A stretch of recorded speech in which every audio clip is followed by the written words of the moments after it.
Hello mga min, Lodi! Welcome to Korea! Glorieta pala. Eto nga, gugora na naman kami. Dahil ngayon talaga ang araw ng birthday ni Janak. Nasa plano na talaga namin pumunta sa Top of the Globe. Kaya mga mi Lodi, tara, punta tayo. Shota, ang init-init naman. Buti na lang nakasamlak ako. Eto na nga, nakasakay na kami sa bus. Eto pala guys, diretso na ng Makati. From Calamba to Makati. 160 pesos pala ang pamasahe dito. Dahil dalawa lang ang seaters na magkatabi, si Jusawa na hiwalay. Isang oras pala ang biyahe bago kami makarating. Andito na nga kami sa Glorieta 3. Dahil gutom match na sa biyahe, kailangan na daw namin kumain, sabi ni Janak. Kaya naghanap na kami ng makakainan. Dahil birthday ni Janak ngayon, dito niya gustong kumain. Na-advance na nga ang cake niya kahapon at konting salo-salo sa bahay. Para naman ang aming mother ay makakain. Di na kasi namin siya kaya guys na isama sa mga malalayong lakarin. Syempre, olds na si Mother Earth kaya mahirap na maglakad-lakad ng malayo. Pagkatapos nga namin kumain ay naglakad-lakad na kami para hanapin ang aming pakay. Ayun na nga, nakita na namin ang Top of the Globe. Sa wakas, nakita rin namin. Ayan na siya. O, ang ating birthday celebrant, red na red. Happy birthday. Eto na nga guys, narating na namin. Sabi nila, maganda raw pumunta rito sa gabi. Pero kami guys, araw. Okay lang naman sa amin kasi malayo pa ang lugar namin. O diba, babiyahe pa kami. Naglakad-lakad nga muna kami para libutin tong buong Top of the Globe. Samuel, my love, may resto ka pala dito.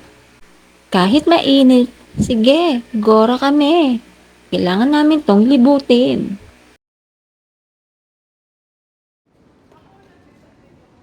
Natapos na nga namin libutin to, so hinahanap na namin yung butik na nagpaparent ng Korean dress. So ito na nga at nakita na namin. Dito guys, pag magre-rent kayo, 300 pesos for 2 hours. At kailangan nyo mag-deposit ng 1,000 pesos. Bakit? Kasi yung 1,000 pesos daw, kapag binalik nyo yung damit na may stain at damage, doon nila ibabawas. At pag wala namang stain at damage nung binalik nyo, ibabalik nila yung 1,000 pesos. So, eto na nga, lumabas na nga kami at dito kami unang nagpunta para mag-picture-picture at video. Kaso, hindi namin alam, nagkakagulo kami paano kami magpo-post. Natutuwa naman kami sa mga suot namin, kaya sinulit talaga namin to. Ang sunod nga namin pinuntahan, ito ang kanilang pintuan. So ayan, lumalabas na ang prinsesa ng kaharian.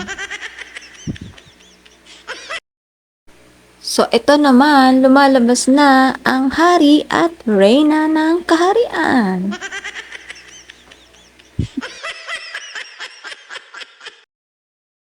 Eto na nga, umupo nga kami, feeling mga jowa, o diba? Eto naman, ang prinsesa ng kaharian, o. Nag-enjoy talaga kami dito guys. Sinulit talaga namin yung 300 pesos. 300 pesos each guys ha. Kung gusto nyo guys maranasan din ito, pumunta lang kayo dito sa Makati Glorieta 3. Dito sa Top of the Globe. Ayan, pagoda na nga kami at uuwi na kami. Bye!